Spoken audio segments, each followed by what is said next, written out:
with us for week 4 of Inside the Stars here at Stevens College. Great to have you back. Naomi Franco joining us right now, assistant coach for the volleyball here for the Stars. Naomi, let's talk about your playing career. All right. So you started in the ACC, 2 years with Syracuse, and then you transferred over to Missouri, University of Missouri. Let's go back to your ACC days, how that got started, and just talk about a little bit about your time at Syracuse. Yeah, my time at Syracuse was actually really fun. I ended up going there because they had the major that I wanted. I majored in animation. That was something that I really wanted to do, but I also wanted to play D1 and be in a Power 5 conference. And also be far away from home. I'm from Georgia, so Syracuse reached out to me during my first recruiting process and had everything that I had on my checklist at the time, and had a good culture and team. Very much international heavy, so I wanted new experiences and just signed my papers and headed over. It was great. What about your transition over to Mizzou after you spent 2 years over there with Syracuse? How did that go into transfer portal? I'm assuming Missouri reached out to you and then you guys kind of got going. Yeah, so I was definitely looking for something different. I had been at Syracuse for a while and was just wanting something different and more competitive. Was thinking about life after college and decided to take a gamble, put myself in the portal. I actually had a friend that reached out to me. She knew, since Mizzou was getting a new coaching staff, she actually played for the assistant coach, Wendell Carmongo, that was there. She played for him at Texas A&M. She knew I was transferring. She reached out to me, said that I told her I would be interested, we exchanged numbers and started my recruiting process. They were actually the only official visit that I went on during that time, but they didn't know that yet. But it was just great. I had everything I wanted. I wanted to be closer to home, not necessarily, but still a little bit closer than what I was, and just had all that, had the resources I could use for after college and a good volleyball team and a good culture that they were wanting to build. So I just was ready to buy in and try something new, and it was great. So first you wanted to be really far away from home, and then you wanted to get a little bit closer? I did. That's why me growing up, I was like, yeah, I didn't want to see anybody. I knew I didn't want to be close to my parents, so I went to New York. And then I was like, okay, after like my first 2 years, I was like, all right, this is becoming too much. It's getting a bit too cold. Down at Missouri is not any warmer, but I was like, I want to be in the South. So coming back down to the SEC was just perfect. I can play schools that were in Georgia and closer to Georgia so my parents can see me as well. So it was just a best of both worlds for me. What was the main difference level-wise that you noticed between ACC and SEC? Level-wise, I would say the consistency and how competitive the teams were at the time. I think the ACC is a lot more competitive now with the new teams that have entered in and all that stuff, and just the old teams, building their rosters and stuff. But for my time, just the competitiveness of the conference, and then also just the level of resources that we had is very different. And then also just playing for Mizzou, my schedule is different. I actually ended up doing a lot more within volleyball, outside of volleyball, and just like in my own personal life once I got to Mizzou. So my schedule was like actually a lot more booked than what it was at Syracuse, where I had a lot more free time. Is the style of play pretty similar between both conferences overall? It depends. I think that's kind of depending on your coach. I think at Mizzou, we definitely ran a faster offense than what we did at Syracuse, but I mean, both were pretty intense, but I would say Mizzou definitely had a higher level of training when it came to that speed of the game. So you talked about thinking about life after college. Once you wrapped up at Mizzou, you played overseas before getting the assistant coach job here at Stevens. Walk me through that thought process and how that opportunity overseas came about. Yeah, definitely. So playing overseas or just playing professional was something I always wanted to do since I was a kid. I didn't know exactly what sport I was going to play, but I was like, I want to try it out. I want to give it a chance. So once I finished my time at Mizzou, like for NCAA, you can't get an agent until after you stop playing collegiately, because then that's kind of like forfeiting your eligibility. So as soon as we played our last game, agents started reaching out to me, and I started reaching out to agents and started connecting with them, and ended up signing with one that I just felt best fit my personality and like the needs that I had. They actually were able to end up helping me find a team that was in Hungary, and I played there for half the season, so it was about 4 or 5 months. It was a great experience. I got to see a lot of new people. I was the only American on my team, so it was very new for me, but I enjoyed every minute of it, enjoyed playing volleyball there, but as I was going, I started to realize I miss home a lot more, which is rare for me, but I was like, I just want to be closer to my family and closer to like people that I know and connect with personally. So once that season ended, I came back to Georgia and wanted to come back to Mizzou to help coach with some camps, and just did a lot of reflecting, and I was like, let me see if I can find a job here. Like, I want to stay, I want to get into coaching. That was something I've always been thinking about for the past 2 years, of like just using my experiences and my knowledge of the game to help the younger generations with their volleyball, and ended up actually meeting Coach Maggie at a college coach camp this past summer. We met there, she didn't really know me yet, I didn't really know her. We ended up connecting, and then I actually saw the position open for assistant coach at Stevens and applied, and we connected again through that, and about a week or two later did my interview and got the job, and now I'm here. I'm very excited. That's amazing how it all works out. You took a chance on yourself, did some summer camps, and then it just worked out perfectly. So staying in Columbia was not originally in your plans? Not originally, but I knew that starting out after I finished playing pro, that it was a great starting place. I made all my connections here, so everybody I knew, all the things in networking that I've done was here, so I was like, this would be a great place to start, whether it's my coaching career or another path. So I was like, Columbia is where I want to be, and then maybe in a couple of years or so I'll branch out and find somewhere else. Let's get a little bit more into the nitty-gritty of your role here as an assistant.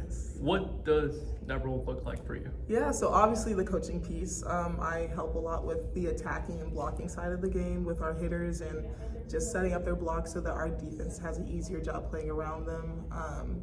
Doing a lot of that. There's also an administrative side that I'm still learning, but I'm enjoying so much, like booking hotels, all the things like that, just the small details that help us prepare better to travel, like film, whenever we play a new team or a team that we haven't played this season, even a team that we have to watch film on those teams, and just like studying for a test, preparing ourselves to know our opponent and things like that. And then also social media. I mean, my major was computer art and animation, so I didn't really think I'd be using my major at all, but I'm glad that I'm able to help out with that side of it, doing graphics and things like that for our volleyball team.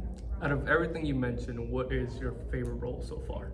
Definitely the graphics. I never really thought I would be using my major, but Maggie allows me to be as creative as I want to be with this stuff, and we have a lot of special things planned for this team, so just being able to, experience that side of it and, just do things with free will with that is great, and I'm having a lot of fun. You talked about watching film, especially when you guys play new opponents. Have you watched any on Mission, who you're playing tomorrow? Yes, I've watched a little bit, not done yet, but we've been, watching and studying their game a bit, and very excited to play them. They're a good team. They have a competitive schedule ahead of them, us included on that schedule, but very excited to learn from them, very excited to, hopefully win against them as well. Well, 6 p.m. to start for that one here at Silverthorne Arena. Naomi, thank you so much for joining me. Yes, thank you so pleasure. much. Yeah. John Trentham joining us again. Thank you, Coach, so much for your time once more. Excited to catch up with you about this last week. Only one game, and it was this past Sunday against Ottawa. The result didn't go our way, but arguably, at least in my opinion, you look like the better team. 3-1, the final score in favor of the Braves. But when you look at the whole grand scheme of things, you guys outshot your opponents, and in the first half, tied 1-1 heading into the second. What did you think about it? Yeah, I think that outshooting the opponent has been a good trend ever since the William Woods game. Even in that game, we had more shots on goal in that game, and if you look at every game since, we've either had more shots on goal or shots total. So that's been a good trend for this team. We're creating chances. We're competing in every game, and to go in at halftime 1-1 again, giving up that goal at the beginning of the game was tough, but we battled back, going to halftime 1-1, and it's at that point it's anybody's game, and come out in the second half. And unfortunately, they get the second goal. I think that was definitely kind of a punch to the gut a little bit, and you're pushing for the third or to tie it up, and they get a third goal at the very end of the game. But overall, I thought we played really well. Again, they continue as a team to do things that we're talking about, and I'm seeing a lot of growth and improvement in this team. And I don't think we might have a record of 5-1, but I don't think that's a reflection of who we are. And I think things are going to start. I think you'll start seeing some results because eventually it's going to switch for us. What did you like the most about your team in this game specifically? I like their attitude right from the first 15 seconds of the game. Easton gets in behind and has a chance, so I thought they were on their front foot. Again, they were attacking maybe 12 corners in the game, more shots. I think we doubled them on shots. Definitely doubled them on corners. So we had a very good attacking mentality. So I was really happy to see that. And again, if you continue to have that attitude and the attacking mentality and you're taking chances, the goals are going to start coming. Well, when we previewed the game last week, we talked about how Ottawa, they are a good opponent, and you knew they were coming in to put up a fight. They certainly did, but you guys just measured them as well. Let's go and talk a little bit about this road trip coming up. You guys have 2 games in Oklahoma. Walk me through who you're playing and kind of what that, I believe, 4-day road trip will be looking like for you guys overall. Yeah, 2 good opponents. Southwest Christian, they're undefeated on the season right now, so they are, that'll be a tough game. They haven't lost yet, so that's always tough. And then we play USAO, who's a team that went to second round of the national tournament last year, and they're coming off a win against Columbia College last week, so they're doing good. I think that's a team that the rankings haven't come out, but I wouldn't be surprised to see them in the top 25 for sure. I think they beat the number 3 team in the country as well last week. So good side there. 2 tough games. But it's always good to get on the road. We'll leave. We'll leave on Wednesday. Bus down there, and I think there's a lot of team bonding that goes on the road. You have 2 games, but you're also spending some time together, eating breakfast in the morning together at the hotel, and going out for team dinners. And usually you tie an activity in there, something kind of to break up the trip a little bit. So. Those were, you were mentioning before this, even me as a player, that's always fun to go on the road with your teammates and spend time and, have a good college soccer experience outside of Columbia. Is it as fun as a coach, or is it a little bit more stressful with everything that you have to manage along with your assistants? Well, my bosses are going to be watching, so I'm constantly 24/7 working when I'm on the road. So no, I mean it's enjoyable to be on the road with your team and get to kind of have some meals with them and do some stuff away from the field. But it's also you're coaching games, you're managing a team, you're preparing and. Getting everything sorted out. So there is some work that goes there. But I always like to be on the road and have some fun with the team. You guys mentioned you leave tomorrow. Your second game is on Saturday. Do you come back that same day, or do you stay one more night till Sunday? We'll come back on Saturday and get on the bus after the game and try and get back here so we can get them in their beds on Saturday night and then they can take a day off on Sunday and rest. How long's the drive? 6 hours, I'm assuming, Oklahoma? Yeah, 6-7 hours. I'm not driving. We got a bus for this one, so that's great. And again, we'll let the bus driver do the driving. All right, Coach. Next week, you guys are back here at home. It's homecoming. We're not going to talk about it today. I want you to focus on these 2 games coming up. But in next week's episode, we'll preview that one and we'll get a little taste for homecoming magic back here at Stevens. Awesome. Right. Well, thank you. Thank you, Coach. Appreciate it. Thanks.